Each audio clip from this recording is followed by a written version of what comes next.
everyone. Can you all hear me?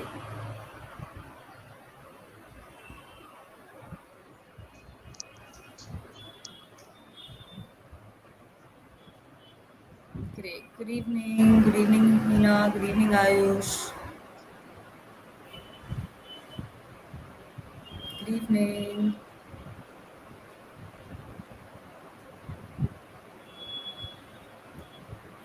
How are you all feeling today? Good evening, Tanya.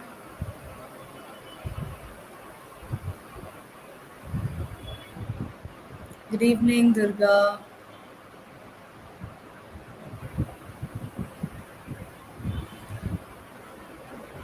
How are you all feeling? How is the week? Did you all have a good week? Did you all prepare? Did you all go through? How was your week? Quick updates. Good evening. Great. Mine was good too. Thank you. Great, great. Do you all have, by any chance, go through the news and do you all find anything that was relating to law? Any question, any topics discussing legal questions or any judgments that came up? Yes, no, maybe.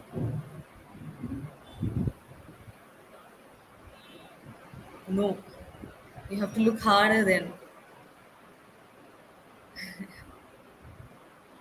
Appointment of judges. What about the appointment of judges was discussed?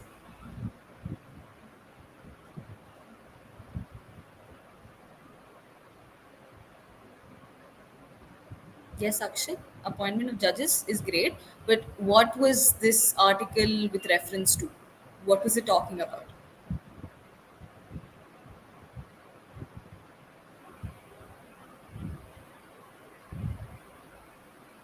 That's okay. If you don't know, you could also tell me you haven't read a little more detail on it. That is also fine.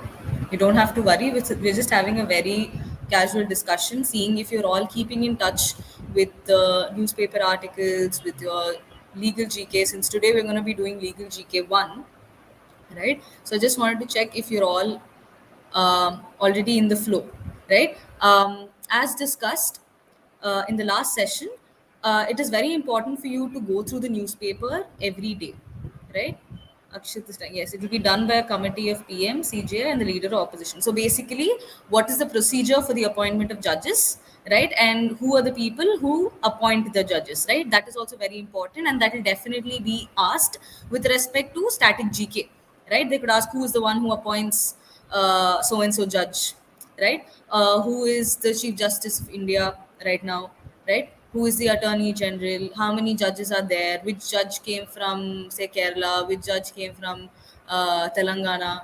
Right? Who is the first woman judge? All of these kind of questions can come as a follow up to an article that might be given, for example, that Akshit has read on the appointment of judges. So you have to make sure that at any point of time, any article that you're reading, right, you are keeping all of this in mind, right? So remember the framework we discussed. The moment you look at an article in the newspaper, you decipher two things.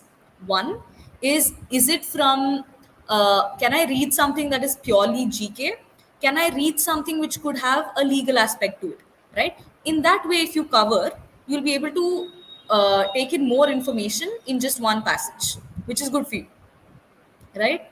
Okay, collegium system was a temporary alternative. Collegium system. Okay, so the history of collegium system, how did it come, what came before that? I think that is some things we will also touch either in this class, the coming class. We will also touch a little bit about that. Okay. Uh, Okay. Now, without any further delay, let's start with the class. Okay. Before we move ahead, can somebody give me a quick recap of all the things that we've discussed in the last class? What are the things that we discussed in the last class? Good evening, Ayush.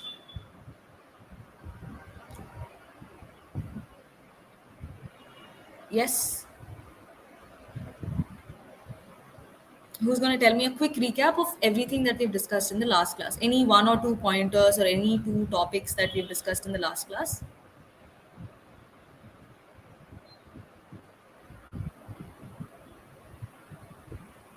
Tanya, do you remember anything that we've done? Devika, do you remember anything that we've done in the last class?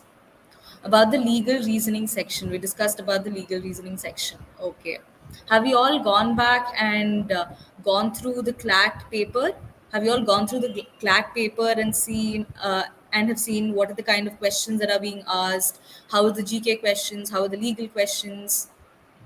Yes? Great. Very good. Okay. So I think in the last session we also discussed about how we will be conducting our classes, how the course will be taken forward, what are the chapters, what are the topics that we'll be dealing with, right? So now, like we discussed, there are two sections for legal, right? We have a legal GK section, and you also have the concept based, right, where we're doing specific torts, contracts, criminal law, and all of these subjects will be taken. Now, legal GK is equally important, maybe not as much, but you might have questions which might ask you who is the CGI, which article, which fundamental right is being discussed here. These kind of questions, which are very fundamental and primary, are important for you to know. Okay, so we will be covering this in the first few classes before we dive into the concepts.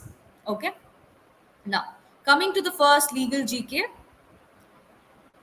the first things that we'll be learning today are the legal terminologies, right? So the legal terminologies, for example, when I say, you all must be aware, right? How you all must have watched, say, Suits or How to Get Away with Murder, right? How many of you watched Suits, How to Get Away with Murder? Right. So whenever you watch this, there are a lot of legal terminologies that are used, like a lot of legal jargons or terminologies that are used frequently, which in your general English language aren't used. Like in your daily conversation, you would probably not use it. But in the legal world, in the legal terminologies, while you're working with cases and you're working with advocates, these terminologies are important for you to know. Now, in the exam, they might not ask you who is a plaintiff, who is a defendant, but while you're reading passages or reading articles, context is very important, right? So, suppose I give you a new word, right? Even now, when you're reading an article or reading a page, if there is a new word in it, how easy is it for you to be thrown off by it? Right, so it's important for you to understand context. So we will be dealing or reading some of the basic important terminologies which are fundamental to law, right? So these are very, very interesting. What you can do is, so I always tell students this, right? As lawyers, you make your bread and butter by words, right? You speak and you write, so your bread and butter is from words. So obviously, you know what, they couldn't make do with like general English, so they had to make it a little more fancy. They had to make themselves feel a little more special, so we have very special specific words that we use only for law, right? Now these you can learn, right? There are two plus sides to this, right? The best way to learning all of this is to make this fun, right? You can pick out 5 or 6 words every day. I think all of you would have your legal compodium with you, right? So even in that book, you will have a list of words that you can go through on a regular basis. What you can do as a fun thing is pick 5 words and try to inculcate that word or introduce that word in your general language, right? You could probably just throw in a fancy word. That way you could also feel like you're all lawyers, right? So that way you'll be able to better acquaint yourself to legal terminologies. Apart from that, I think reading a lot of newspaper will help, right? And also reading a lot of articles or watching any of these legal series will also help you with your vocabulary, legal vocabulary. Okay, now without wasting any more time, let's go quickly into the legal terminologies that we'll be learning today. Right, now the first word that you see here is plaintiff versus defendant. Right, now this is a very, very popular terminology that you will have heard every day, right? Does anybody know what a plaintiff means or who a plaintiff is? Plaintiff versus defendant. Does anybody know who a plaintiff or defendant is? Okay, Akshit is saying victim of a crime. Shame is also saying victim of a crime. Who files a case is a plaintiff. A person who files a case, victim. Correct. Correct. All of you are right. Absolutely right. A plaintiff. Now, if you look at this word, plaint, if, defend, end, right? Now, plaintiff is a person who basically presents a plaint, right? A plaint is basically a written statement which basically will say this person has done this to me, right? Or a complaint, right? So a plaintiff is a person who goes to court with a particular issue. Okay, now the defendant, The word itself has defends, right? Now the defendant is the person who defends the claims the plaintiff has put forward in court, right? Yes, simple. Is that clear? Plaintiff is the person who approaches the court with a particular issue at hand. It comes from the word plaint, right? Plaint, the person who presents a plaint in court. Okay. Defendant is the person who defends the issues or claims that have been put forward by the plaintiff. Now, the second term that we have is prosecution versus accused, right? Now, if I look at this plaintiff, defendant, prosecution, accused also seems similar. Yes or no? Right? What is the difference between plaintiff, defendant, and prosecution versus accused? Sorry, accused. Right. Samarth and Pranav, both are correct. Now, plaintiff and defendant comes, these terminologies are used specifically in cases where it is a civil, like it is civil in nature, right? If there is a civil case, plaintiff and defendant will be the terminology that is used. If it is a criminal case, prosecution versus accused will be put. Is that clear? Is that clear? Plaintiff, defendant is civil, prosecution versus accused is criminal. Okay, good. Now, coming to the next one, acquittal versus conviction. What is the difference between acquittal and what is conviction? You must have heard the term conviction, right? The criminal was convicted of the said charges, right? Correct. Samarth, absolutely correct. So when I'm saying conviction is somebody being found guilty, conviction or convicted means found guilty. Acquittal means not found guilty. That he or she was accused of something, but the other party was not able to prove it. So then the person is acquitted, absolved of all charges. Okay. Acquittal and conviction. Conviction means somebody is guilty, the person is convicted. Acquittal is not found guilty. Okay, your charges are dropped. Correct. Okay, very good. Any doubt with the first three? No. Okay, very good. Now moving to the fourth, appellant versus respondent, right? Now what is an appellant, who is an appellant, and who is a respondent?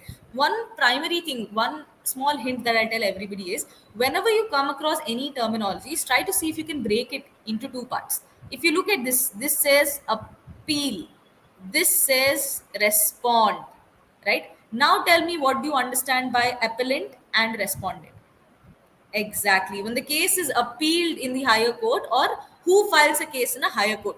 Basically, the person who appeals, right? What happens in the process of judiciary? You file a case, the case has been adjudicated, then the person is either convicted or acquitted. Now, the convicted person or the acquitted person may not be happy with the judgment and can apply to the higher court, through which process? By the process of appeal. So it appeals to the higher court. So the person who appeals to the higher court is known as the appellant.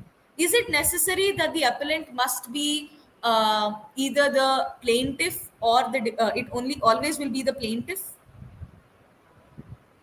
No. Why not? Why isn't the appellant always the plaintiff?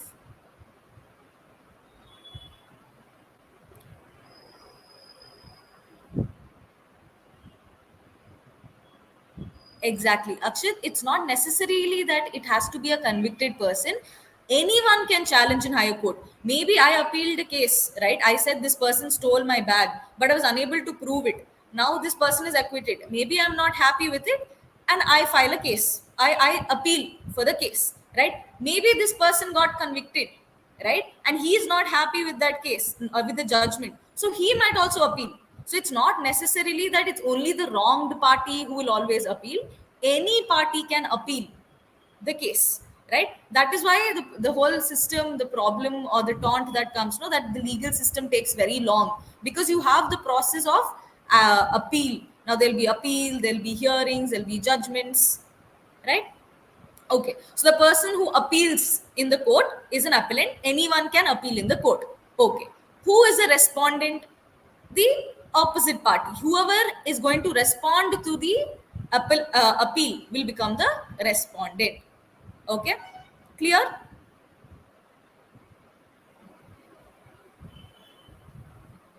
Okay, great. Next, coming to subpoena. Now, this is something you must have heard in all detective series. If you watch detective series, if you watch Sherlock Holmes, or you watch any of these other detective series, you'll see that this word called subpoena would be used. Yes. What is subpoena? Now, subpoena is a writ by a court that has the authority to compel a witness to testify. Basically, when a subpoena is given, the court, suppose you've witnessed a particular crime, right? Now, the court will ask you as a witness to come to court and testify. Testify means to come and present to court or testify, to give a statement in court, right? A writ by a court that has the authority to compel a witness to testify, that you have to come and testify, or you have to come and give a statement in the court as to what you saw, right? That is called as a subpoena. Okay, next, coming to two other legal terms: substantive law versus procedural law, right? Can a subpoena be rejected? Here, a subpoena cannot be rejected if a writ by a court that has the authority to compel a witness to testify. So here I'm compelling. If the court is asking you, right, you can come to court and probably prove that you were not a witness, or you might not be a good witness, but when the court calls, you will have to go. Pratima, subpoena cannot be rejected. Okay, maybe it could probably not by, it depends by who, the person who's been called upon, or maybe by the other lawyer saying that this is not required or something like that, but the person who's called upon by the court has to go to court. Okay, next, substantive law versus procedural law. Now, what do you understand by substantive and procedure? So immediately say you don't know this. Okay, now let's break this into two: substance or substant, here procedure. Right now, for example, to explain this, all of you must have heard of IPC, right? All of you have heard IPC. Okay, what is IPC? What does IPC? Correct. Indian Penal Code. Right now, if there is any crime that anybody has committed, they will be tried by the Indian Penal Code. Right. Okay. Now, coming to the next terminology. How many of you have heard of the term CRPC? CRPC.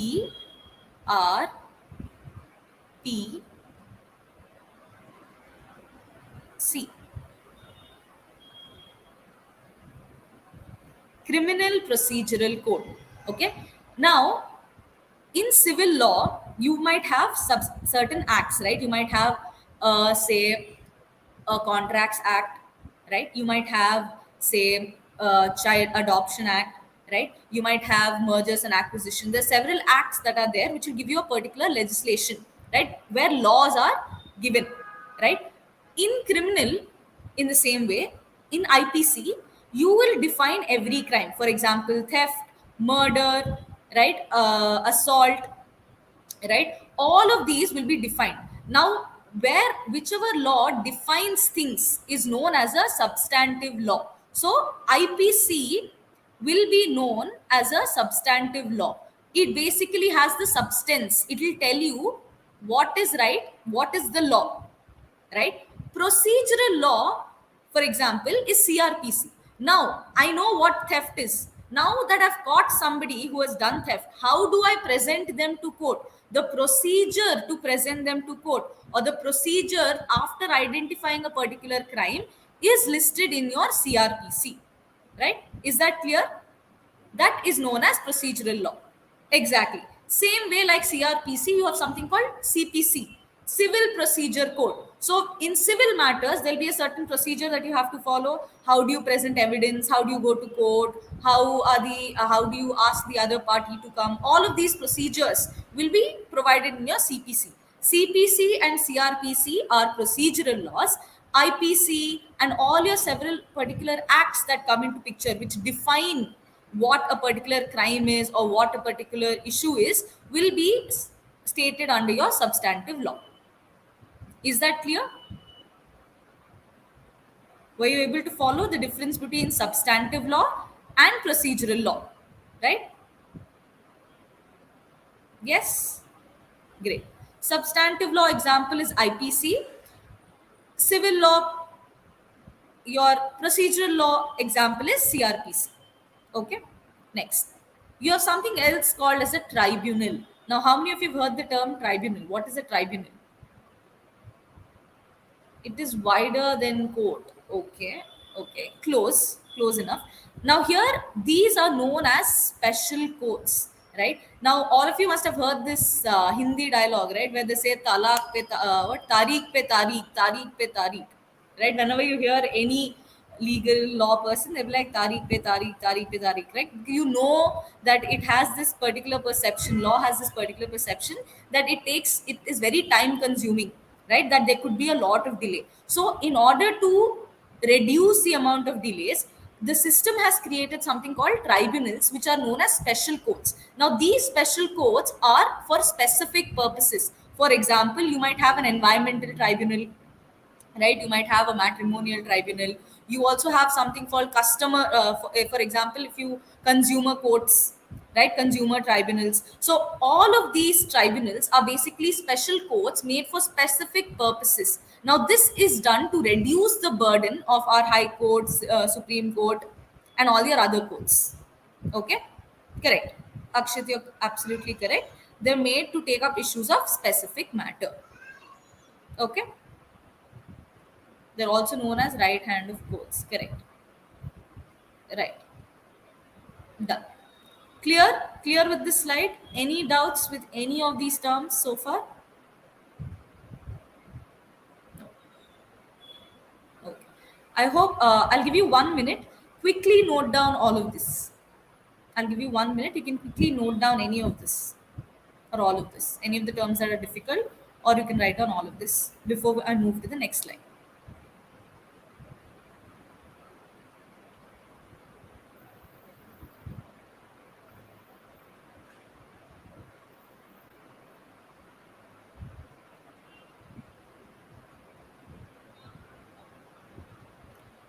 Can I move to the next slide? Okay. Now, the next set of legal terminologies that we have, right? Alibi. Now, this is something all of you use in your daily life, right? You might have told your parents that you went to your friend's house, but secretly all of you went out partying, right? You went to your friend's house to study, but all of you went out partying. Now, your mom calls, right? What do? You give your friend the call and say, am I at your place? Please tell my mom that I'm at your place, right? So essentially what you're doing, you're trying to tell that you are present elsewhere, right? In the same way, alibi, right, in lot of criminal cases especially, it is used, right? So this is a defense claim of being present elsewhere at the time of a crime, right? For example, your sister got a very amazing, your sister or your brother got a very amazing expensive chocolate, and he put it in the fridge, he or she put it in the fridge and said do not eat it, right? And then when he comes back, the chocolate is missing, right? He will definitely ask, you only ate. What will you say? I wasn't even in the house. Ask mom. So what you're essentially doing here is you're establishing an alibi for yourself, right? That you're telling that you are present elsewhere at the time of the crime, essentially saying that I wouldn't have possibly been able to do this crime, right? An alibi is a defense claim which states that you were present elsewhere at the time of a crime. Clear with this? Yes?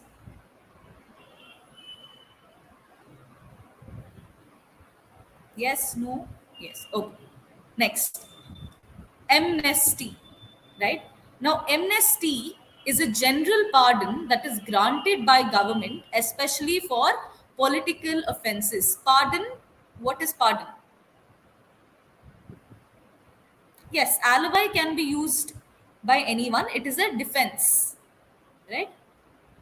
Amnesty is an excuse, or say a certain amount of, like, you're forgiving somebody, right? So what happens in amnesty is your severity is reduced. a general pardon. Pardon is you let go. For example, they'll give you a warning and they let you go. Right? So amnesty is a general pardon that is granted by government, especially for political offenses. Maybe they will not charge you for a certain something, they leave you with a warning. Right? Correct. They let you go. Excused. Right. Approver. Now, this is very, very interesting. What happens? Say you and your sister were at home, okay, and none of your parents were at home. By mistake, you broke a very expensive vase, right? You tell your sister, "Don't tell mom. We'll tell it fell on its own." Right? Your mom comes now. She asks both of you, "Did you break this?" Both of you say, "No, this didn't happen, it happened on its own." Later on, your sister decides to turn against you and says, "Yes, yes, you only broke this." So now what happens is she is approving to the version that you previously did not agree to. An accomplice to a crime who confesses his guilt and turns witness for the prosecution, right? Say here maybe both you and your sister broke the walls, right? Here both you and your sister broke the walls. First you deny it, but later your sister will approve, right? So here what happens? An accomplice is somebody who accompanies you with a crime, right? Who does it with you, a partner in crime, an accomplice, right? Who confesses his guilt and turns witness for the prosecution, right? So now previously they were denying it, now they become a witness to the prosecution. So this person becomes an approver. Clear with this?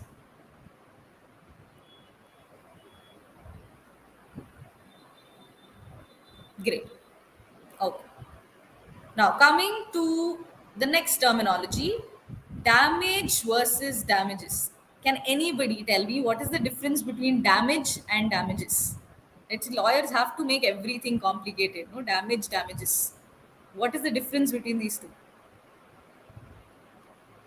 Very good, Pranav. Very, very good. Excellent. Absolutely correct. Now, the term damage is very simple, right? When I say damage, you know that, for example, if two cars collided, right, you know that the incident causes damage, right? So, now this incident will be termed as damage. Damages is a legal term, basically means compensation, right? Damages is the compensation that is awarded for the damage that is caused, right? Is that clear? Damage versus damages. Damage is the actual physical damage. Damages is the compensation that is awarded or given for the damage that has been caused. Clear? My voice is breaking. Is that true? Can everybody hear my voice?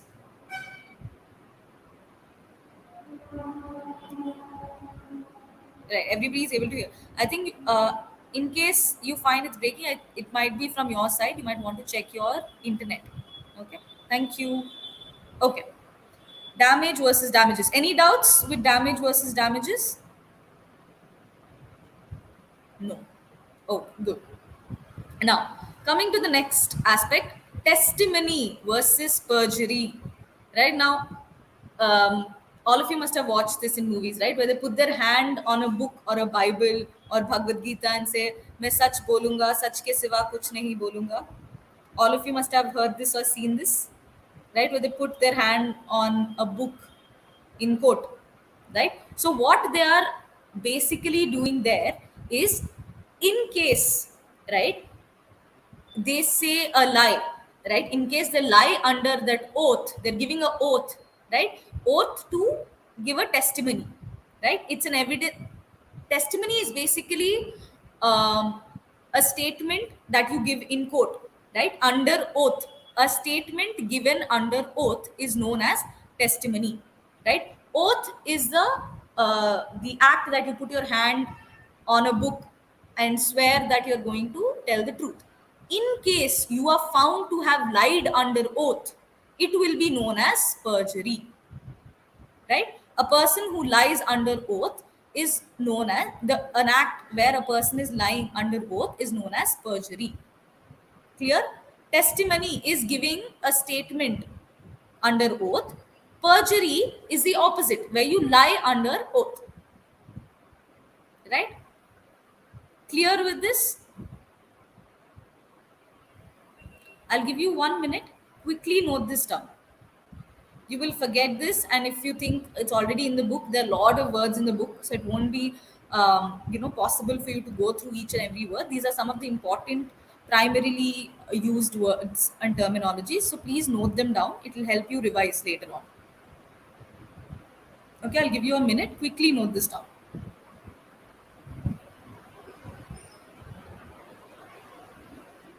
Approver. Okay, so now say for example, right, say for example, you and your friend have committed a crime. Okay, you committed theft. Okay, now both of you are taken to court, right? You and your friend first deny that you didn't do it.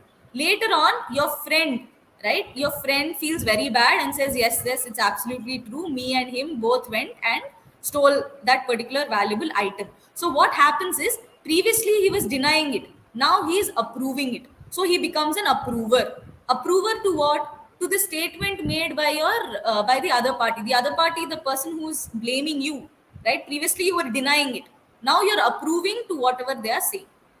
Understood? An accomplice to a crime who confesses his guilt and turns witness for the prosecution. Clear? Okay. Ma'am, perjury can be a part of testimony because both are statements given under oath. Testimony, uh, not essentially. Perjury is a terminology very specifically used, right? Maybe in a broader spectrum, I could call it as testimony, but generally nobody calls it as a testimony. By far means that somebody went and they said something under oath in court, right? Perjury means that you've lied under oath. Okay, it is an offense. You will be jailed for it. Okay, clear? I'll move to the next slide. Now, capital punishment. This is very simple, right? What is capital punishment? It means a death penalty, right? Where somebody is given death penalty is somebody either death by hanging, right? I think previously there was a lot of conversation, a lot of debate on whether capital punishment should be given or not, right? A lot of times this conversation comes into picture, right? Capital punishment means death penalty. Okay, next, commutation. Now, what is commutation? Reduction of a sentence means commutation. Sometimes what happens, you must have heard this, right? Somebody must have been given 10 years of jail, but because they were in good behavior, and they maintained good behavior throughout their throughout their jail time, that they will be reduced, the sentence will be reduced and they would be left early. So that would be known as commutation. Reduction of a particular sentence is known as commutation. Okay. Immunity. Immunity. COVID is there, we are trying to build immunity, right? Protection. In legal terminology, it is legal protection from a liability. When will you get immunity? If suppose I had some special powers, if I'm the president, I know that I have certain presidential immunity, that nobody can file a criminal case at me during my term, right? Even if they do, they have to give certain time, they have to give certain claims, all of that will be there. So certain immunities is legal protection from liability. Or very popular example is the military, the army has immunity, right? If suppose they kill people during war, they're not held for murder, right? Unless of course there are other things where if it's done unlawfully, all of that, right? But general immunity is there, right? Okay. Intestate, right? Intestate means person who dies without making a will, right? Commutation can also be given by president or governor. It is generally given, the commutation is given generally by your president, right? Okay. Intestate.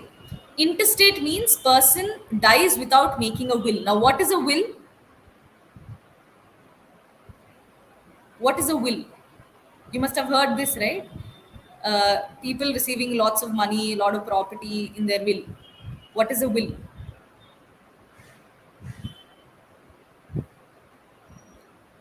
Will is basically, yeah, something like a last wish. It's basically a document which has details of how a particular property will be distributed after one's death, right? Now if a person, right, has not written that particular will, and they die without making a will, then the term has died intestate is given. When you say person has died intestate, it means this person has not written a will. So if the person has not written a will, then how will the property be distributed? What, under what law or under what regulations will the property be distributed? How will the property go?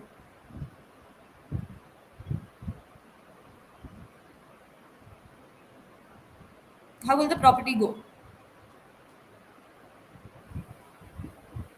Through general laws and regulations, right? General rules, like for land, for now, Hindu Marriage Act will be there, or Hindu laws are there, or Muslim laws are there. According to the religion, their laws will come into picture, and the property will be devolved accordingly, right? Maybe say, for example, if suppose some X person has died, according to the laws, Y and Z will get half and half, right? But suppose I did not like Z at all. In that case, I will have to write a will saying all my property has to go to Y, right? So if there is a will, then the property distribution will go according to the will. If the person has not written a will and has died intestate, the property will be distributed according to the laws and regulations. Clear? Any doubt with the first four terms here?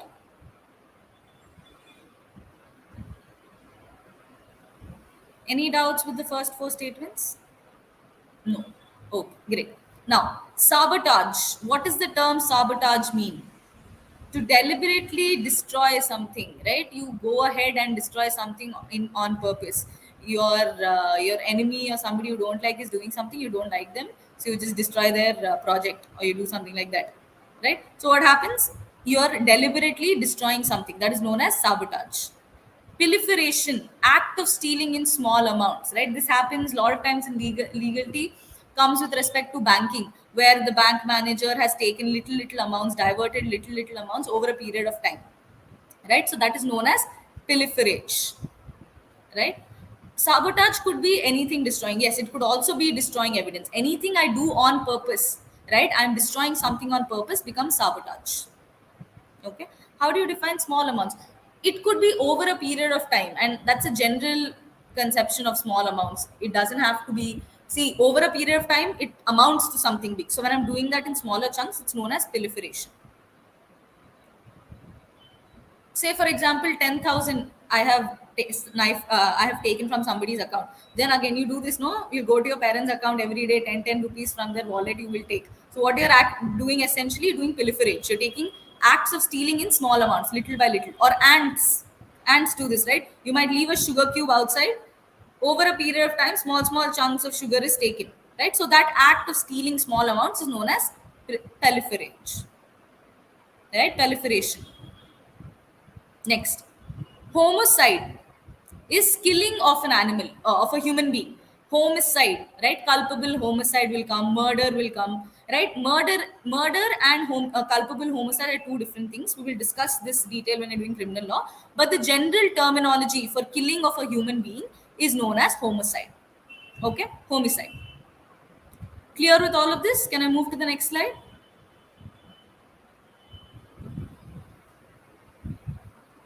Yes. Now, impersonation. Does suicide come under homicide? No. Suicide does not come under homicide. Suicide is a different terminology altogether. Suicide means taking one's life.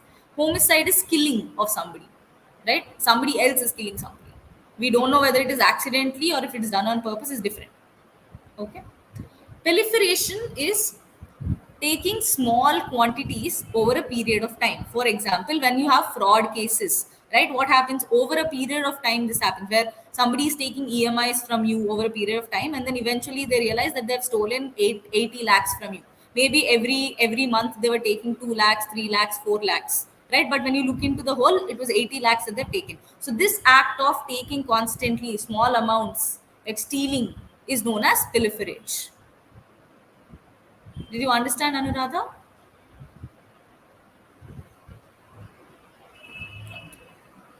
Correct, Akshit. Okay. Next, impersonation, pretending to be another person, right? When you pretend to be somebody else, maybe you put on a wig, or you talk on the phone, pretending like your best friend's mother, right? So that becomes impersonation. You're impersonating, you're pretending to be somebody else, right? Repudiate, not accept an offer. It's very fancy word to just say no, right? I repudiate. That means I don't accept your offer. So you can use all these terms in your regular conversations, and that way you can remember them, right? Tomorrow, when your mom says, "Do you want extra dosa?" you say, "No, I repudiate." Right? And what does that essentially mean? That means you're not accepting an offer. Okay, good. Next, extradition. Extradition. This is something you might have heard, right? Nirav Modi case, a lot of these cases where everybody runs away. They do a scam and they run away to another country altogether. So this terminology comes into picture. Extradition. That is basically transferring an accused to another country for trial. Right? Now, extradition generally happens only if the countries have an extradition treaty. That is why what these criminals do, they go away to countries where they don't have extradition offer or contract. Extradition means transferring an accused to another country for trial. If a person has ran away from a country, they've done a crime from India and ran away to another country, if there is an extradition treaty, the police in that country will catch hold of that person and send that person back to India for trial.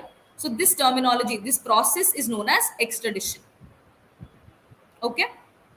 Now, next, delinquency, failure to do a duty or obligation. Delinquent child, right? If somebody is not doing a particular duty or obligation, you will call that as delinquency. The person who doesn't do that will be known as delinquent. Okay. Alimony, maintenance to be paid for ex spouse. Alimony is the money that is given, maintenance that is given to the spouse. Bigamy, having two wives or husbands, right? Under Hindu marriage law, bigamy is a crime. You cannot have two wives, right? Waiver. Waiver is voluntary relinquishment of a right. Waiver is basically you're waiving, you're saying bye. You can remember it that way, saying bye to a particular right. If suppose your friend said, "Do you want this chocolate?" You did not answer anything, right? So that you said you asked your friend, "Can I eat this chocolate?" She did not say anything. You ate it off, right? She's like, "It's fine." She just nodded her head. So now later your friend cannot be like, "Give me back that chocolate, I want to eat that." Why? Because when she agreed, when she did not say anything, when she was okay with it, she waived her right. Right? Voluntary relinquishment of a right means waiver, where you voluntarily don't take, you have a right but you don't invoke that particular right. Right? It becomes a waiver. Okay, clear with this slide? Can I move to the next? Why would a person do that? Sometimes, in case, maybe that there could be many reasons. The point is, in case I have done that, tomorrow I cannot be like, I want this property now. Maybe for a couple of days I have invited certain people to allowed my certain people to use my property, to go through their property, right? Sometimes to use a particular property to go from one house to other. So now what happened here? Maybe I could have sued them for trespass, but here I've said it's okay, no problem, you can do it. So now tomorrow, maybe I hate this person, I can't sue them for trespass because at that point of time I waived my right. You got it? It's more as to protecting the person whose right has been waived. Okay? Am I clear? Should I move to the next slide?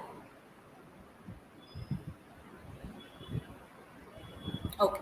Now, coming to the legal terms of foreign origin, right? Now we've done some terminologies. Now we're going to talk about foreign origin, right? So as you know, you can all literally tell your parents that you're all learning Greek and Latin. So majority of the legal terminologies or legal words that you use today are all of some Latin origin, Greek and Latin origin, right? These terminologies sometimes might be asked in your examination. Now, if I have to think about your CLAT perspective, sometimes they might ask you certain things, or it could be part of a particular passage, right? So this helps with giving you context. Okay, ab initio, right? This ab initio, this term comes in terms of contracts. Okay, it means from the beginning. Ab initio, from the initial stage. Initio, initial, right? You can remember it in that way. Ab initio means from the beginning. The contract was void ab initio, right? Contracts with minors are void ab initio. From the beginning itself, if I have a contract with a minor, it is not valid, right? The contract, this means the contract was null and void right from the beginning, ab initio. Okay, clear with this? Okay. Next, actus rea and mens rea. If all of you have watched How to Get Away with Murder, I think the first season, first episode talks about actus rea and mens rea. Right now, this terminology comes with criminal law. This is attributed to criminal law. You have two aspects that are very important to prove a particular crime has happened. One is actus rea, second is mens rea. Actus rea is guilty act, right? The act that I'm doing is guilty. I might have stabbed somebody, right? That is actus rea, the act. Stabbing somebody becomes the act. Mens rea is the mental intent. I wanted to stab somebody and then I stabbed them. Then mens rea plus actus rea is present, right? In the context of crime, it is the act or the physical component of the crime, actus rea. Mens rea, it is the awareness of the fact that his or her conduct is criminal. Sometimes by accident, I was chopping some vegetables, somebody startled me, by mistake, I stabbed them. Here, do I have mens rea? In this aspect, do I have mens rea? In this scenario that I just said, no, right? But what do I have? I have actus rea. The guilty act is there, right? So actus rea, mens rea are two elements of a crime. Actus rea is the guilty act. Mens rea is your mental intent, right? Correct. It is not necessary in actus rea. I'm only talking about the act, right? In mens rea, I'm talking about the mental intent. Okay, clear with this? Ad hoc. Ad hoc is a solution designed for a specific problem or task, cannot be generalized. Ad hoc means for a very specific purpose. Once the purpose is over, that issue will also be dissolved. Ad hoc. Maybe some principle. For example, you have substitute teachers. I can call them as ad hoc teachers, right? They're only there for done that one particular day because your teacher wasn't present, right? So ad hoc means for a very specific problem or task. Once that task or problem is solved, that person will also be dissolved. Okay. High court orders ad hoc appointment of information officers. So for a very specific purpose, they have appointed information officers. Clear with this?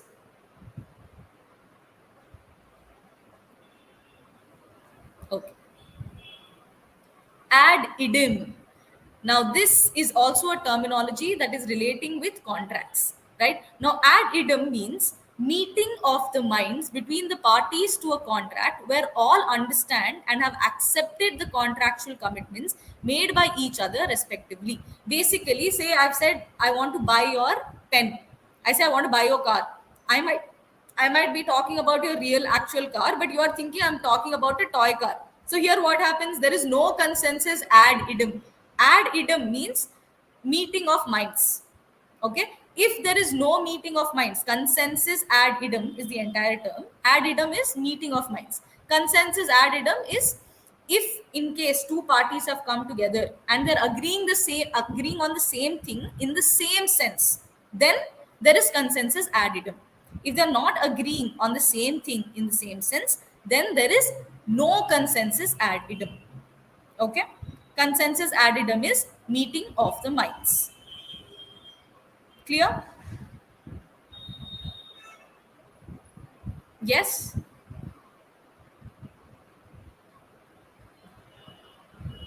Any doubts? Anuradha, Samrat? No. Okay, good. Next, amicus curiae. Right now, this terminology was once asked in your CLAT paper. Right now, this means a friend of a court. Right, friend of a court essentially means one who is not a party to the lawsuit but is allowed to advise the court regarding a point of law or fact directly concerning the lawsuit. For example, say there has been a murder.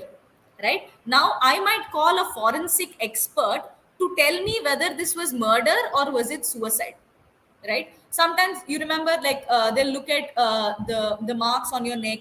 If the person has been first murder, first if there was suicide, and then it was made to look like it was murder, right? To advise on this, I will call an expert who is a third party, who will come and explain in the court or give their particular expertise. That person is known as amicus curiae, right? In an example of a murder trial, the amicus curiae might be your forensic expert. Clear? Example is Supreme Court appointed Raju Ramchandran as amicus curiae in the Gujarat riots case. Raju Ramchandran also represented Pakistani terrorist Ajmal Kasab as amicus curiae on the orders of the Supreme Court. Okay. Amicus curiae is basically a friend of the court.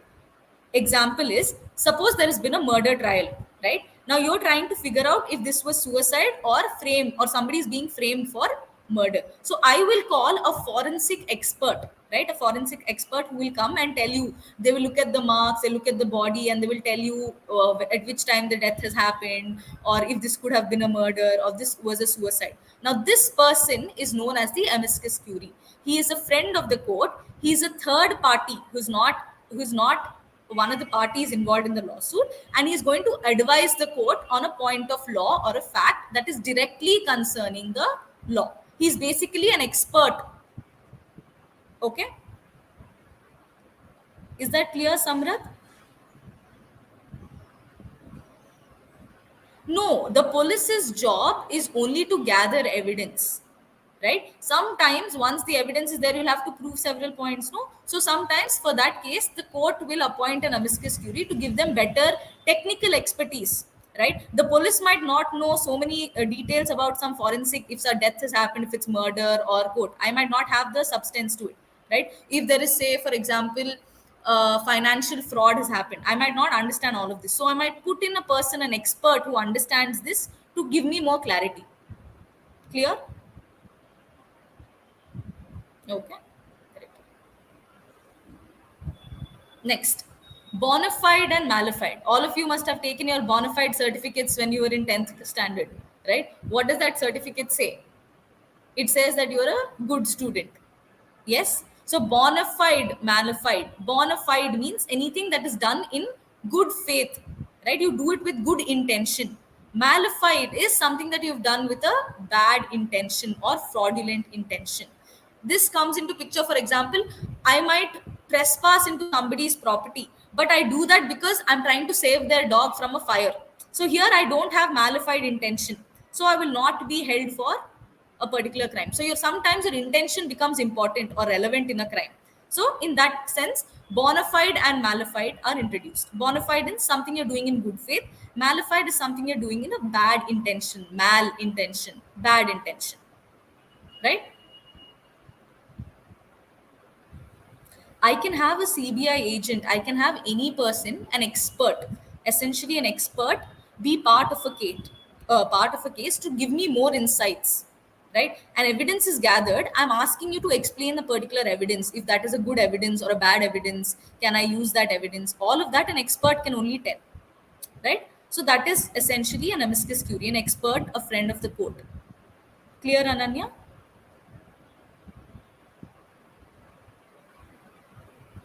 Okay. Clear with this? I'll move to the next slide.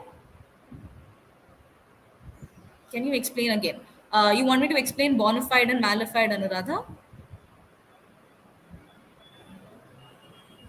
Okay. Bona fide is if you're doing something with good intention, it is known as bona fide, right? Malified is if I'm doing something with a bad intention, right? For example, here the given retirement incentives were included as part of a bona fide employment benefit plan. Retirement incentives, I've done something in good faith, right? For example, let me give you a proper example. Maybe your friend is worried about you and then will tell your teacher you're unable to find you. So tells your teacher, ma'am, Anuradha didn't come to class today, but I didn't mean to put you in trouble. I did this because I wasn't able to see you for two or three periods. I couldn't find you. We don't know where you are. You're missing. So with a bona fide intention, I notified the teacher. Okay. Now maybe your best friend does not like you anymore. You've done something wrong and you're trying to bunk a class. right? And then I tell the teacher, Anuradha has not come, right? Only with an intention to put you in trouble. Then it becomes malified. You understand? Bona fide is good faith, malified is bad faith. Clear, Anuradha? Okay. Now, caveat emptor. Now, this is something we do whenever, if anybody goes to Raitu Bazaar or you go to any of these vendors and buy fruits, right? It says, let the buyer beware. It's a principle. It says, the principle of caveat emptor implies that the seller is not obligated to volunteer negative information regarding the item that is sold. The buyer needs to be careful of what he or she is buying. When you go to the supermarket, they put a big box in which vegetables are there. You are going to pick out the good ones, right? Suppose you pick the bad one, tomorrow you can't go be like, why did you put bad vegetables? Here the principle caveat emptor applies, where you say, because I've put it for you to pick, I don't have to tell you if this is good or bad, because I'm allowing you to choose which one to pick. And understood? Yes, this comes under consumer rights, but now recently it is more let the seller beware, because we've moved a lot into like online presence and all of that. But otherwise, the general principle was caveat emptor. Okay, this comes under consumer rights, consumer protection rights. Okay, is that clear? Should I move to the next slide?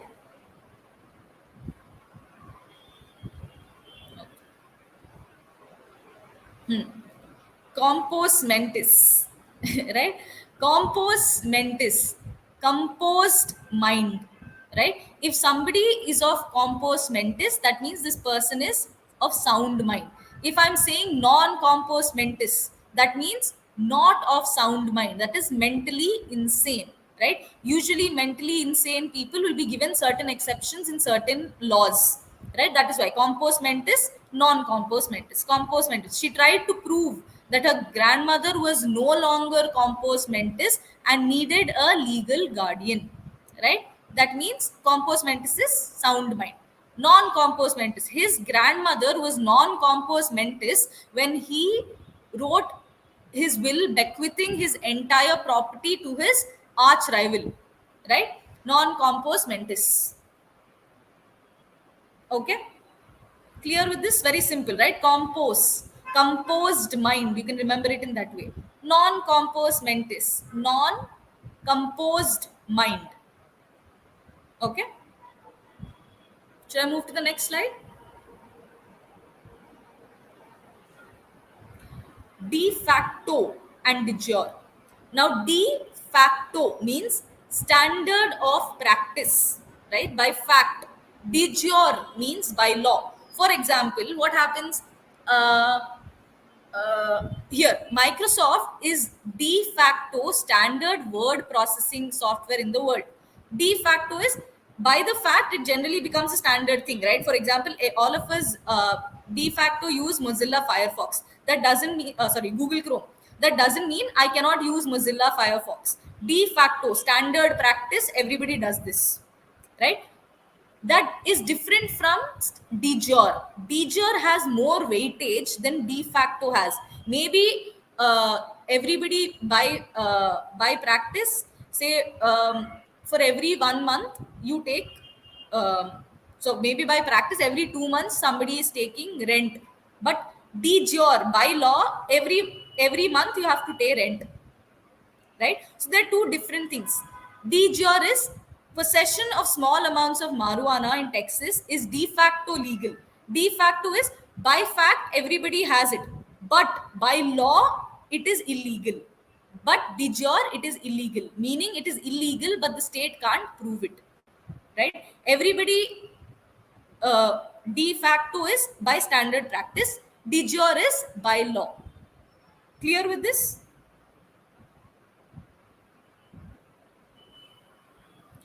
De facto might have certain, yes, de jure will definitely have more weightage, right? De facto is just telling, but this is a standard practice that everybody follows, but it doesn't matter if the law is totally against it.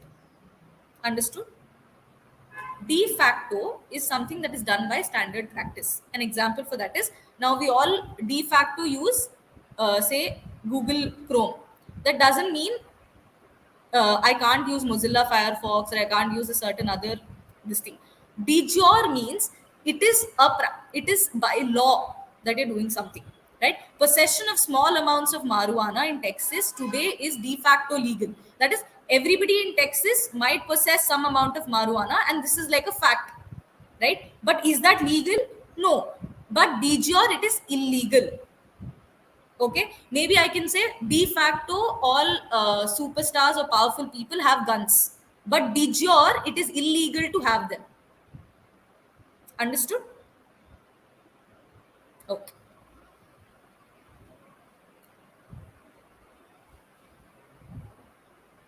Yes, if it is illegal, then action will be taken against them. Okay. Next, ex post facto law. Now, this means retroactive, that is effective from a date in the past. Okay. Now, what does this means? If an ex post facto law is created that makes the PAN card mandatory to open a savings bank account, then existing PAN account holders need to submit copies of PAN card in order to continue using their accounts. So, in simple terms, now what happens is, say until today, for a particular law or a particular act, for theft only 5 years of jail was there, but uh, from today they've increased the punishment to 6 years, right? If this is an ex post facto law, that means everybody previous, ex post facto means if a new law has come, will it apply from today or will it also apply from before? Understood? In ex post facto, till until PAN card came, till then nobody made PAN card mandatory to be linked with Aadhaar or your bank. But now this has come. If this is an ex post facto law, that means now whoever have created an account without the PAN card will now have to link your PAN card. Why? Because it is an ex post facto law. This is going to be effective from a date in the past as well. Understood? Another example is recently property laws, where women were also now given an equal share in ancestral property. That came. So now, till now, whoever were not given that right now will have that right. Why? Because it is an ex post facto law. That means it is going to be effective before as well, not just from now. Clear? Any doubts with this? Okay.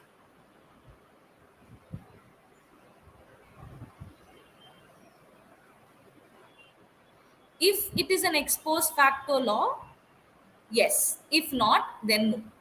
Right? Ex post facto law, very specifically, if it is an ex post facto law, that means it will be held for previous cases. But otherwise, if suppose some new judgment came, generally from now, right? But there might be some regulations that require previous to be added as well. That is ex post facto. Understood, Ishant?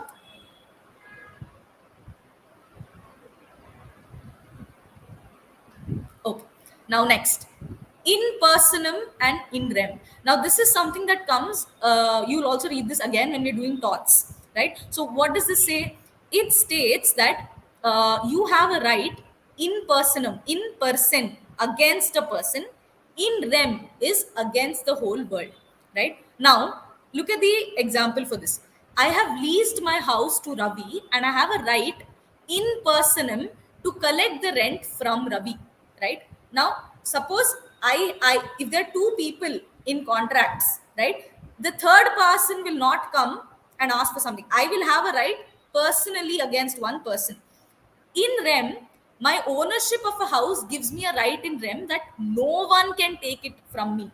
In personam is very specific to one person, right? In rem is something against the whole world.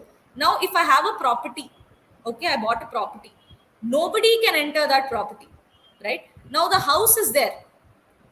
I might have given this house for lease, or I've given this rent. Now I can only carry the take the rent from that person. Can I take it from, say, somebody else? If I've given my house to Ravi and I've asked Ravi to stay in the house, can I take the rent from Varun? I can't. I don't have a right. I have a right in personal with Ravi only. Clear? In personam is I have a right against a person. In rem is I have the right against the whole world. Clear? For example, a contract will be a right in personam. If I've bought a land or a property, it is a right in rem. That is, nobody, I have a right, this property belongs to me, and no one can take it away from me. Right? Two things: in personam, in rem. Clear? Yes, no, maybe. Can I move to the next?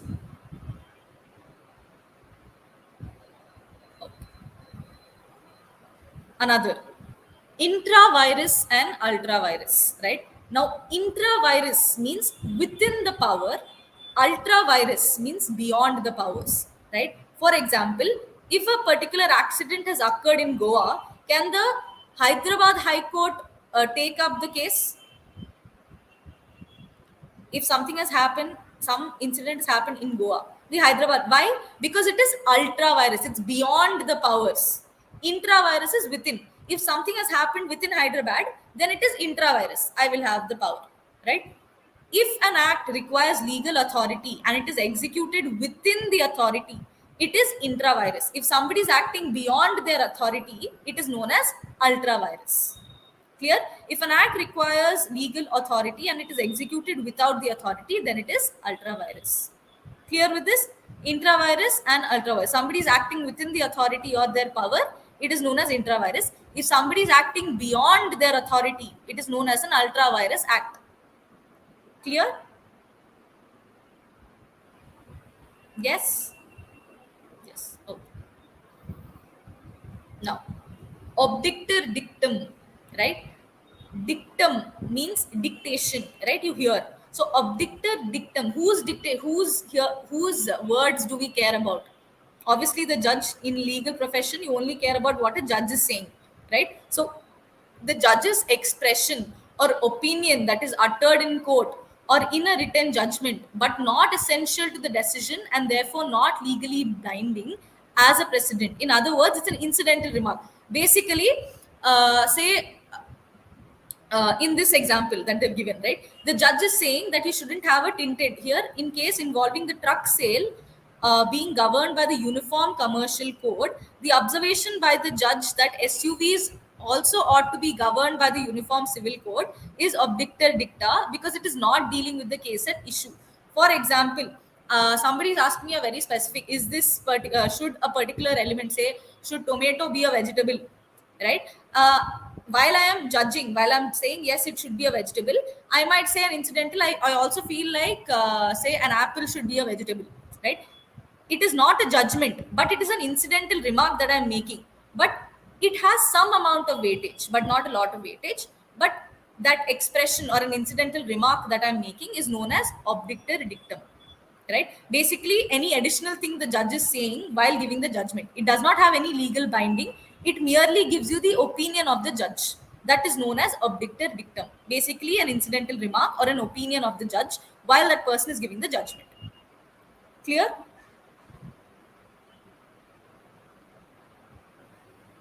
Is obdictor dictum clear? Yes, no, maybe, class? Okay. Next, prima facie. Now, this is very important. This is something that comes, this is very used generally, right? It's very, very used word, right? Ma'am, please explain it again. Which one do you want me to explain? You want me to explain the previous one, right? Obdictor dictum. Obdictor dictum is basically an incidental remark or the judge's opinion, right? While the judge is giving a judgment, the judge might tell some additional remarks, right? Now, this is not part of the judgment, right? It does not have any legal weightage, but it is because the judge is saying something, we make note of it. That is it. That is known as obdictor dictum. It is an incidental remark or judge's opinion. It is not part of a judgment. Is that clear, Tanya?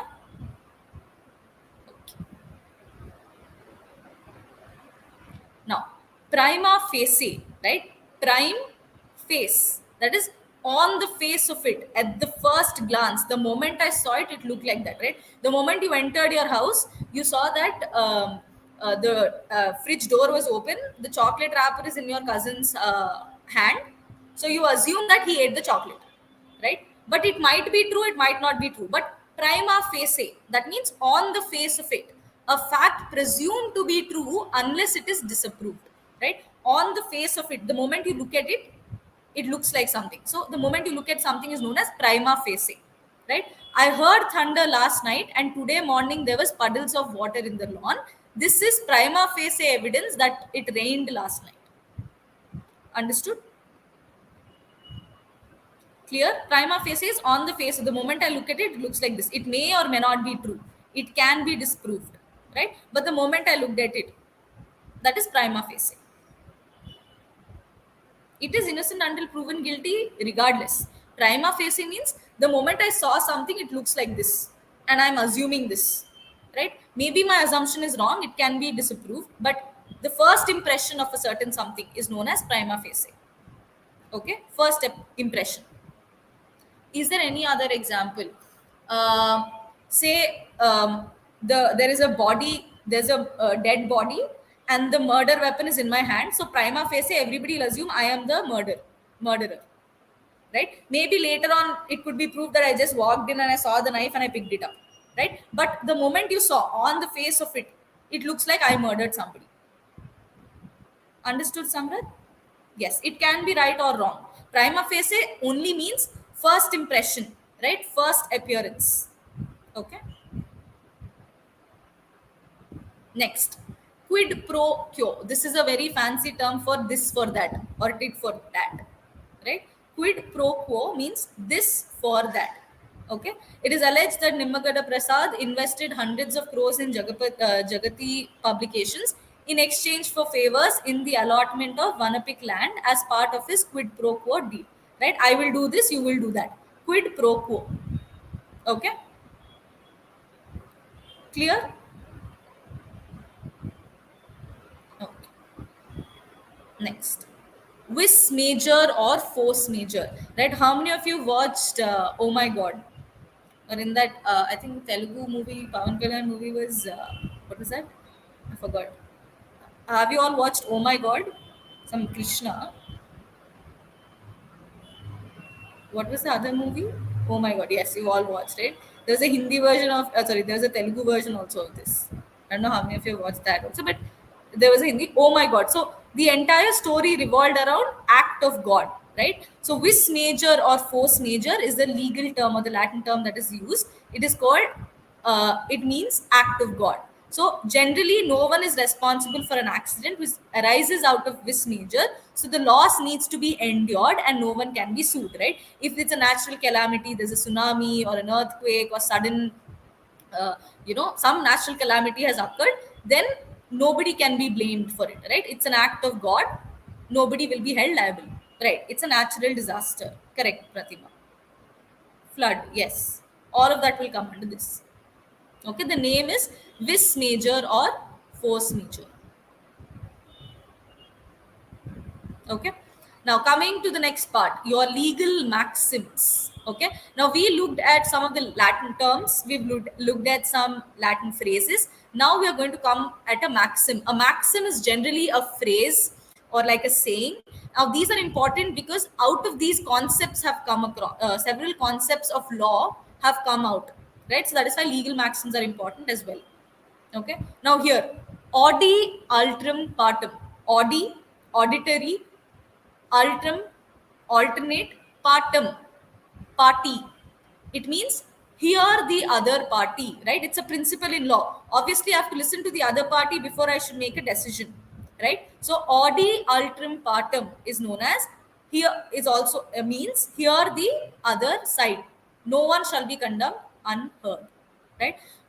You do not have to be very scared and worried thinking I have to remember all of this. Try to break down the words, try to identify where they're coming from. In that way, at least you'll be able to identify which options are definitely not the answer. Even if you're unable to find out what is the answer, at least you'll be able to remove other things, right? And once you do that, once you go through all of this, it becomes a habit and you will understand. So you don't have to worry too much about this. I will only ask you to remember these terminology, break it down and remember these terminologies, each words, or find the closest term to remember them. Audi altrum partum, auditory, here. ultram, alternate, partum, party. So it says here the other party. Okay, clear with this?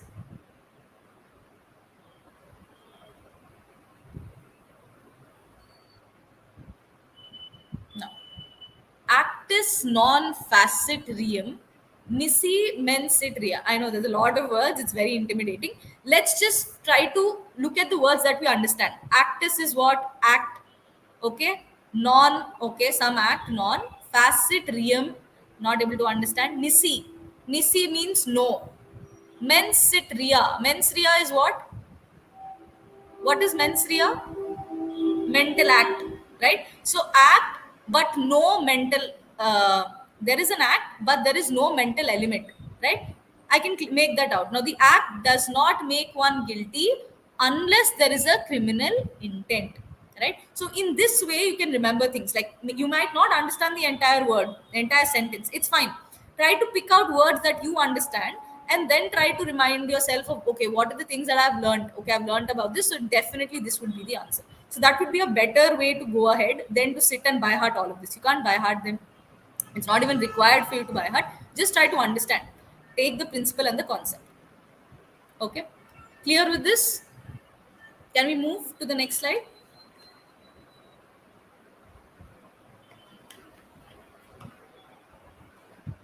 Okay. Now, de minimis lex non current. Okay, now let's see. De minimis, something which is very minor. Lex, generally, lex, juris, all of these terms mean the judge or the court.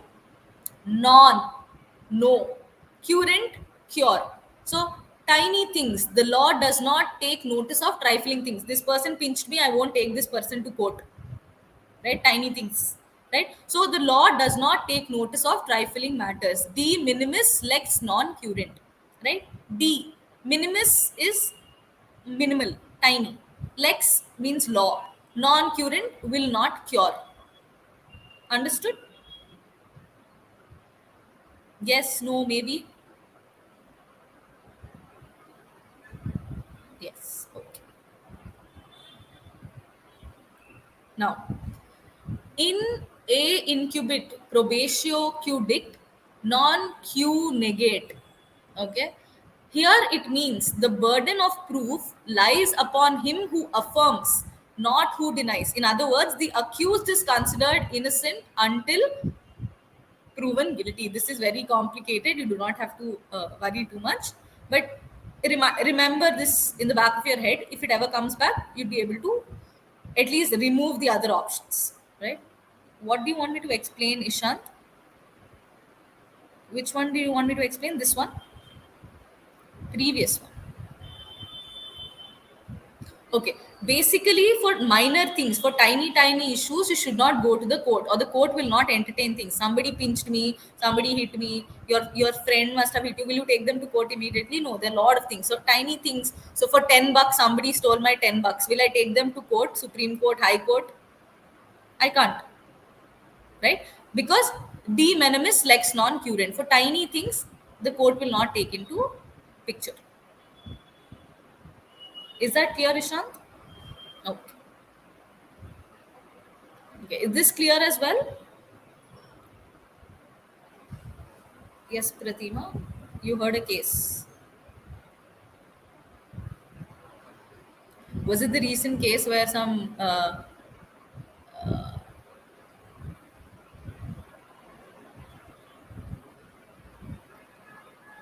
example is a postponed of any kind of way? I still don't get it. Okay, we'll discuss this. Let's get ahead with the class. We'll come back to this. But the general notion, the general principle is that you cannot. The court will basically not entertain issues which are not important, right? For tiny things, the court will not entertain because it is a waste of the time, court's time. Okay, that's the general principle. Okay, moving to the next. This is one of my favorite, very favorite statements or phrases. It's probably one of the reasons why I chose law as well. So, ignorantia facit excusant, ignorantia juris non excusant.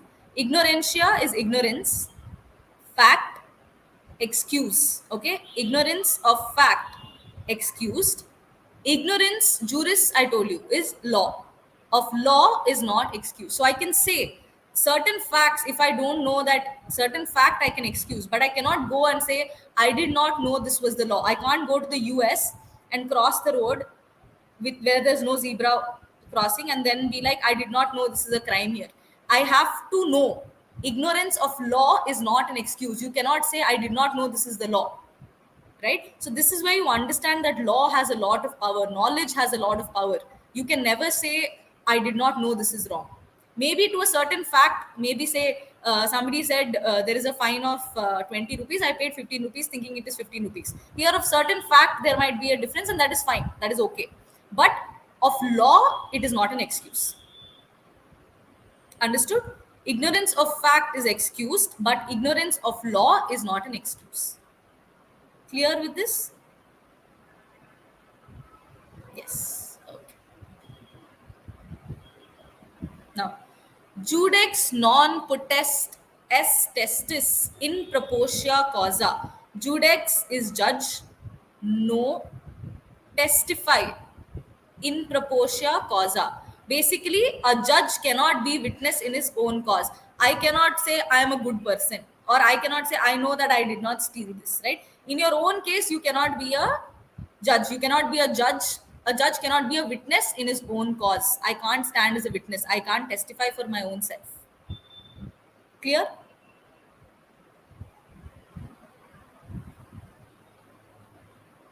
Is this clear? Yes. Okay. Next. Nemo is puniter pro idiom delicto. Right? Here, puniter is punished. Right? Nemo, no person, is punished. Pro idiom delicto. No one can be punished twice for the same offense. You'll do this.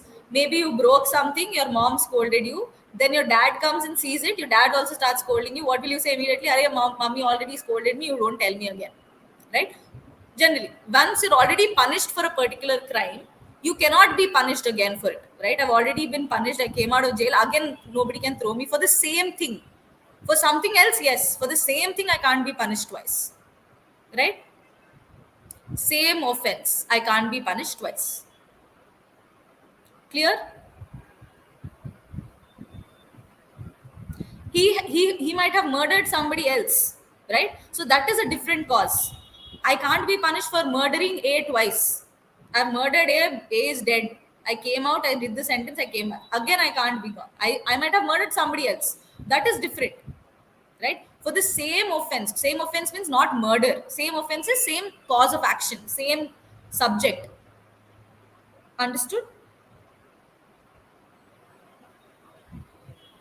The case won't even stand a chance in the court, right? Yes, yes, but generally what happens is, suppose I've already done for something else, you can't be tried for the same aspect for it again.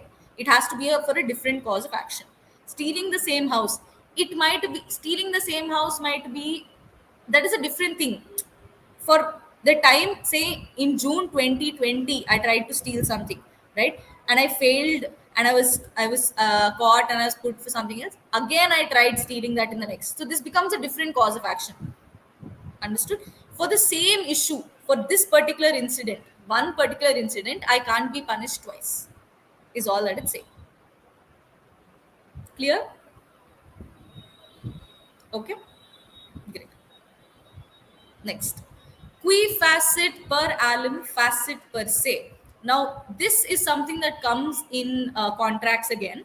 Now, he who acts through another acts through himself. Where you have an agent, you might ask your brother to go get something for you. So here, your brother or sister is acting on behalf of you, right? So if that person does something wrong, you will be blamed, right? He who acts through another acts through himself. Clear?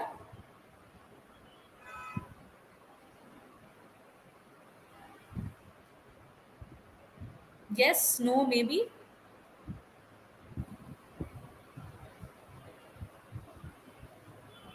Yes. Okay. Next. Res ispa locutor. Another example. Uh, I am, I have a house, right? I might have an agent who's selling houses for me. The agent must have done something wrong, but I will be held responsible for it, right? Because he is acting on my behalf. I send the milk person to go get milk. Okay, on the way he does something wrong. It'll be I who will be held responsible because he was doing it for me, right? He who acts through another acts through himself. Primarily, if somebody is doing something for me, it will be assumed that it is me who is doing it, right? The primary responsibility will be on me. Understood, Yamini? Okay. Res is per locutor. The thing speaks for itself, right? Res is per locutor. Something, sometimes the thing speaks for itself. It's very evident, it's right there. Okay. Good news is I successfully removed your ovarian cyst. So I guess the bad news is you somehow destroyed my arm, right? Ma'am, the one who told to do the crime and the one who will do both will be punished. It depends. We will discuss this in more detail, right? Basically, there will be certain criteria where both of them will be punished, certain criteria where only one person will be punished. We'll discuss more of that in detail. Okay. Next, stare decisis, right? Stare decisis. Right now, IPL is going on. All of you must be watching, right? Where it says decision stands. Suppose some decision that has already been given, that particular decision will stand, right? Even basically, this thing comes context is whenever you appeal for a particular case, right? The higher court might say stare decisis. That means it agrees with whatever decision was given, right? There is no change in that decision. Okay.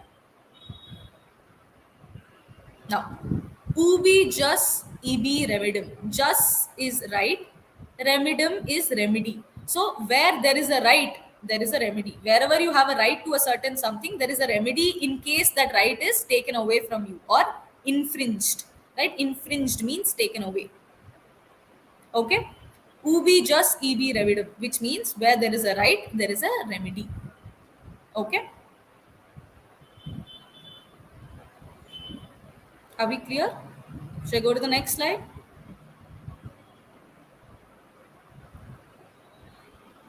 This is another very popular maxim that comes all the time. It is voluntary non-fit injuria, right? Now, voluntary means voluntarily, non-fit injuria, right? Voluntarily injuria, that is, if suppose voluntarily you have gone and done something and then you've gotten hurt, you cannot blame the other person. I only go into a boxing match, I get punched. Can I sue that person for causing hurt to me? No, because I consented to it. Right? Sometimes what happens, you might go to a cricket stadium, all of you went to play IPL, all of you went to watch IPL, the ball came and hit you. Can you sue them?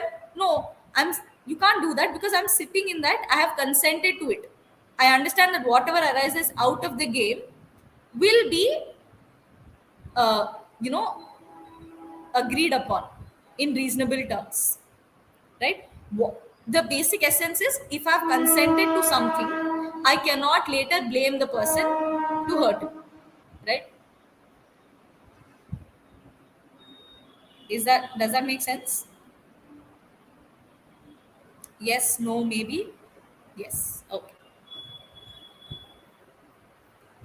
Now, the last that I wanted to show is the primary difference between civil law and criminal law, right? In civil law, the issue is termed as a dispute. It is known as a dispute, right? In criminal law, it is known either as an offense or a crime.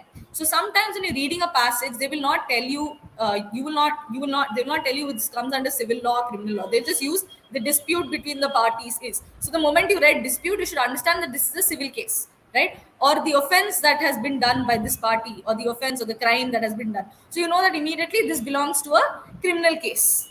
Okay. Now, criminal law is generally against a person. It is against civil law is against a person. For example, a contract is there. I will sue that particular person, right? But in criminal law, it is against the entire society. Why is it against the society? Why is in criminal law an offense is against the society? Suing a company is also an individual. Here, company is also seen as an individual only. Yeah.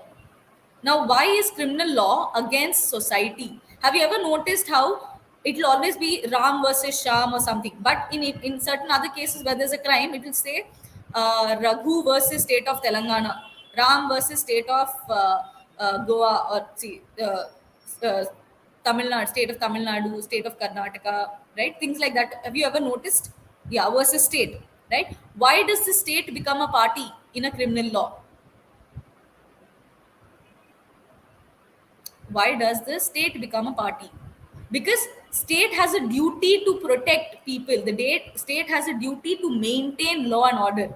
If a crime has happened, right, crime is obviously higher gravity connotation than civil wrong, right? Somebody murdered somebody, obviously everybody will be scared. Now maybe I will get murdered. So here the state steps in, state becomes a party, because it is the obligation of the state to maintain law and order.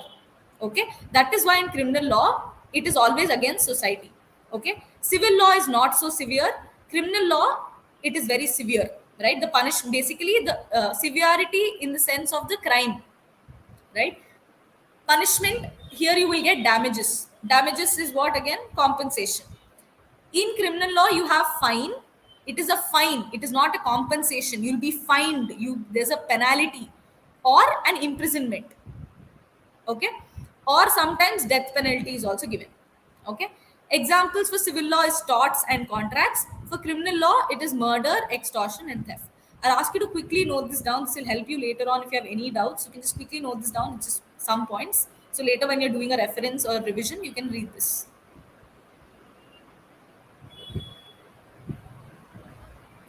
In both civil law and criminal law you're breaking rights, right? But there isn't anything specific to criminal law. Like in both the ways you have a certain right and that has been breached, right? The other things that distinguish civil from criminal are these factors that we just discussed. Did you understand, Ashika?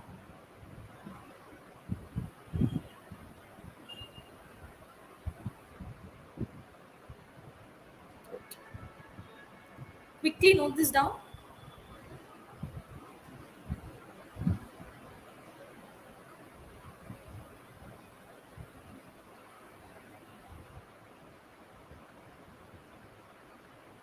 Some aspects of it, like when you're reading, I think in the beginning certain things will have certain micro and macro, but I don't think all of that would be there. Some amount of politics you will do, especially when you're doing constitution and all. But apart from that, I don't think in micro and macro you will learn. Acha, you're saying civil law and criminal law is similar to microeconomics and macroeconomics. Is that what you mean? Acha. Maybe. If that's how, if that helps you to remember it, okay.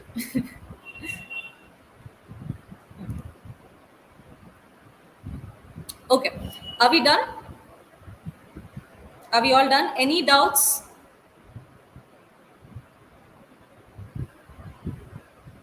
Any doubts with this? No. Okay. Now I want all of you to quickly open your worksheet. Quickly open your worksheet.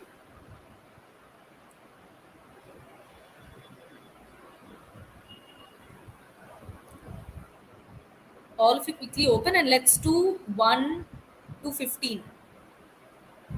I'll give you 5 minutes. Quickly finish 1 to 15. Okay? And let me know once you have done 1 to 15. Just type done. And then we can discuss 1 to 15. Quickly, they're just MCQs, so it shouldn't take a lot of time. 1 to 15.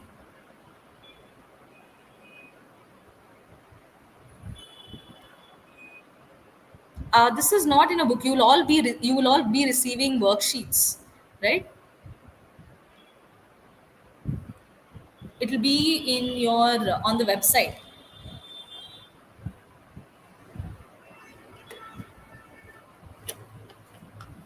Can any of you help Samrad?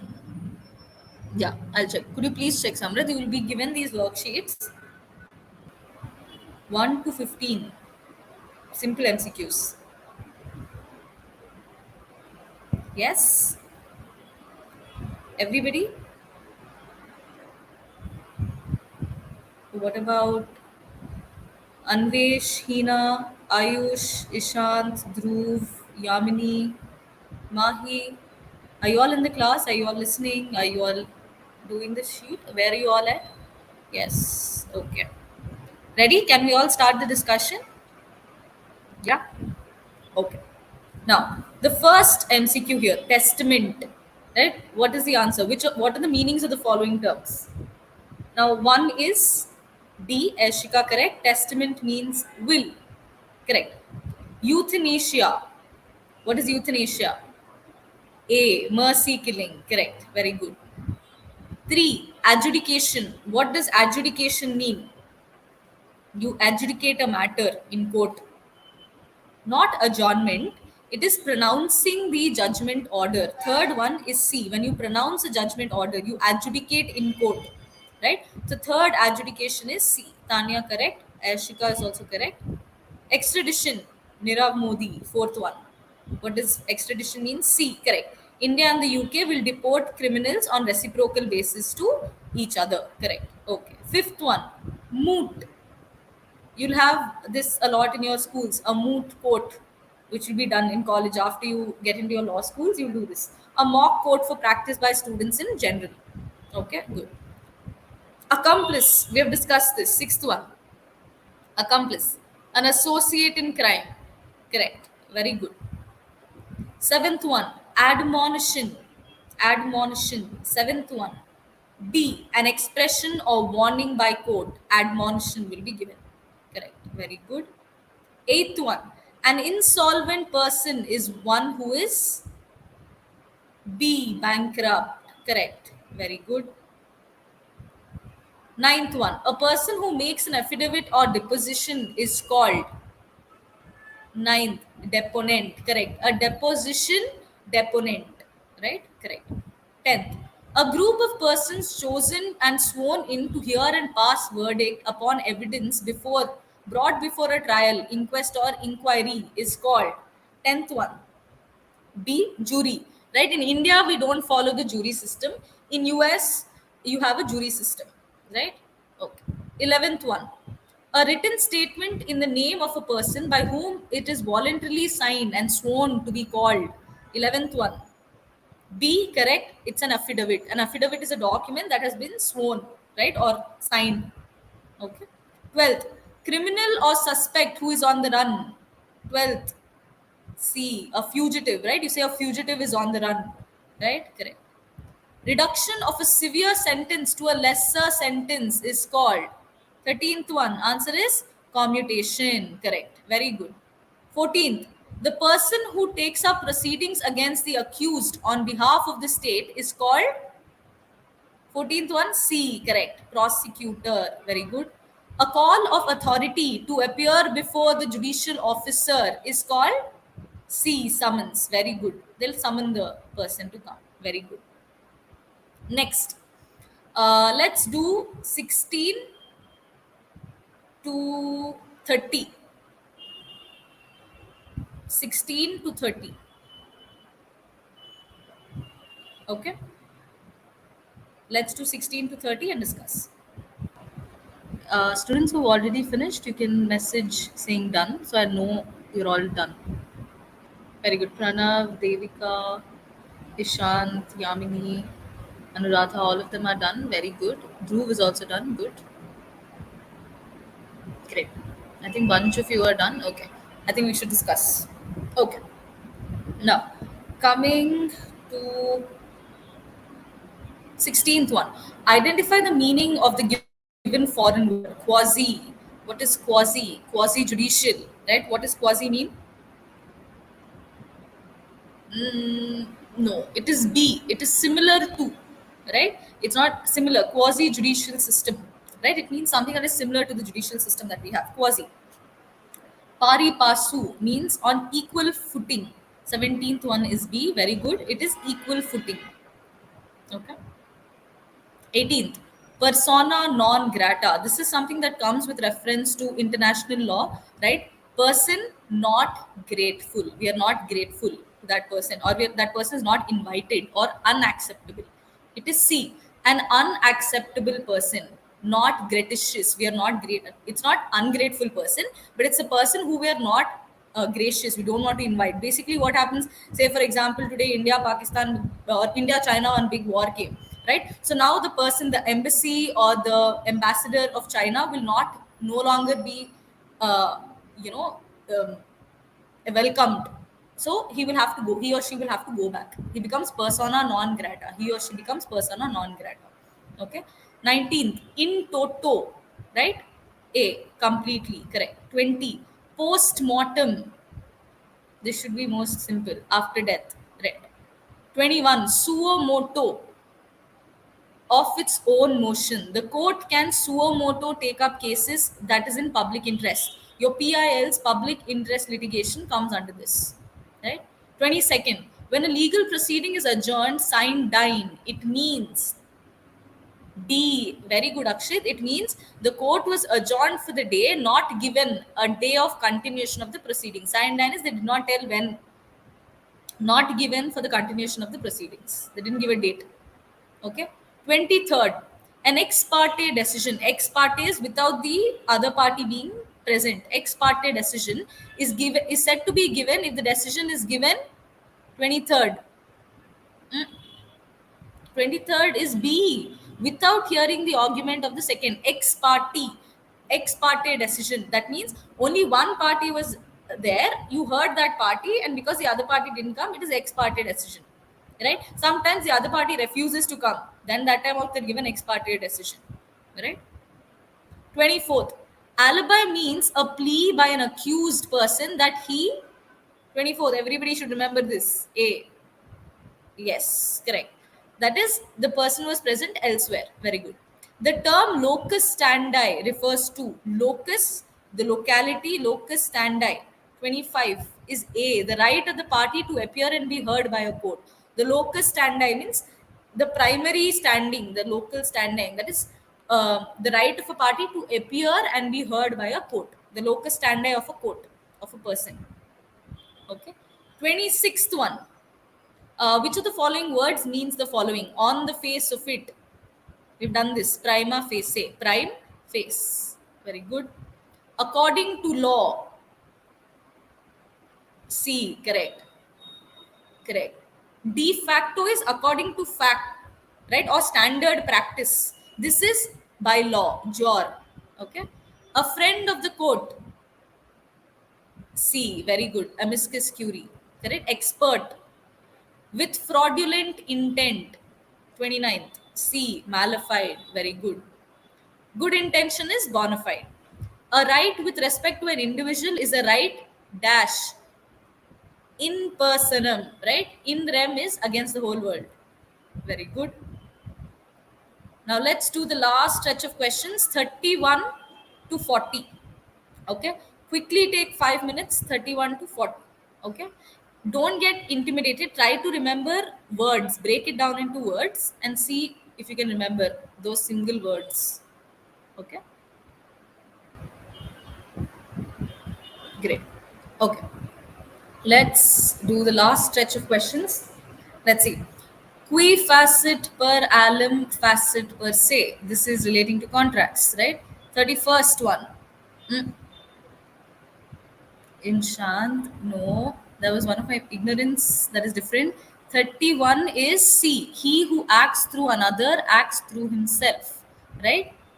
C. Okay. 32. Res ispa locutor. A. The thing speaks for itself. Devika correct. Arush correct. Ishant correct. Next. Injuria sign damno. Okay. Injuria. Injury. Sign is without.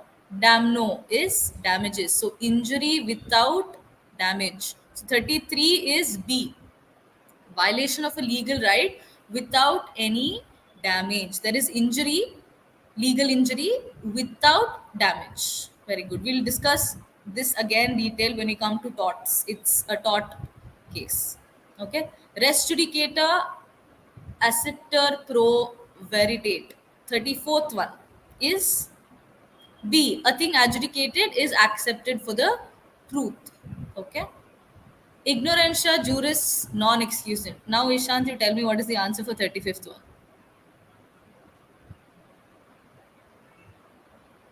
Correct.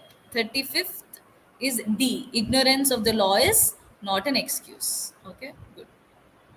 Now, the last stretch, 36th. Okay.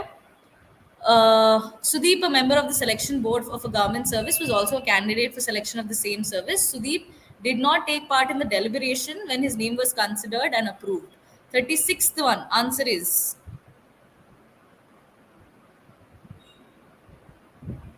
no, answer is A. It is still A. Why? He's still part of the board. He just walked out for that moment and came back. That doesn't mean his influence will not be there. Obviously, it will be there. So, answer is the selection of Sudeep is against the principle of natural justice. Only for the deliberations. Deliberations, but he'll still be part of other things, right? Only for deliberations, he wasn't there. He went out and he came back again. No. Answer is A. 37th one. What is the answer for the 37th one?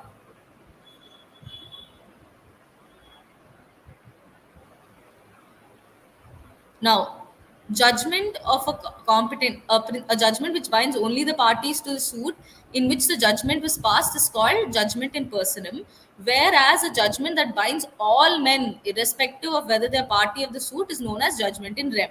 Okay. Judgment of a competent court determining contractual obligations of the parties to a contract is the example of judgment in personam. But a judgment of a competent court declaring a party to be insolvent is judgment in rem. Correct. Answer is D. The statement is correct. Where did you all get confused? The statement is incorrect because judgment written contract. No. The statement is wrong. No. Obviously, both this and that is wrong, right? Because in persona means for two people, right? In rem is all the parties, for everybody, against the whole world. Here, judgment of a competent court determining contractual obligations between two parties, right? Example of personal, correct? But a judgment of declaring insolvent, that means nobody can come and form a contract, right? So that is in rem. That is right. This is correct. Okay. 38. What is the answer to 38? B. Kamath cannot be convicted since there is no charge against him that he outraged the modesty of Avanti. Now look at this. Kamath is charged with an offense of outraging the modesty of who? Of Juhi. Right. The evidence adduced against him is outraged modesty of Avanti. He can be convicted. He can be acquitted in this, but he can be convicted if I create a fresh case for Avanti, then it will work. In a case that is for Juhi, this will not work. So answer is B. Kamath cannot be convicted since there is no charge against him that he has outraged the modesty of Avanti. Okay. Next. 39th one. What is the answer for 39th one? Yes, 39th. B. Answer is B. Ashwini can't claim maintenance. Why? Look at this. It says if a person having sufficient means neglects or refuses to maintain his wife who is unable to maintain herself, she can claim maintenance from her husband. Now here what? Ashwini is a lecturer earning this much, so she's able to maintain herself. Kailash is earning probably more, right? But that doesn't mean, according to this principle, can't claim maintenance because she's able to maintain herself. Answer to 39 is C. Sorry, B, Bombay.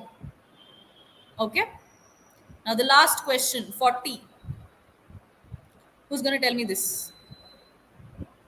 Anita fails to file her income tax returns for 10 years. The income tax department issues a notice. Show cause why. Advice. What can Anita do? 40. Answer is C, right? Anita must pay the tax due as ignorance of law cannot be a ground of defense, right? You cannot say that you did not know you had to file taxes. You know, you have to know. Now you have to file the taxes, right? Clear? Any doubts with any of the topics or the questions we've discussed? No. Great, lovely. Okay, I think with this, then we can end our session.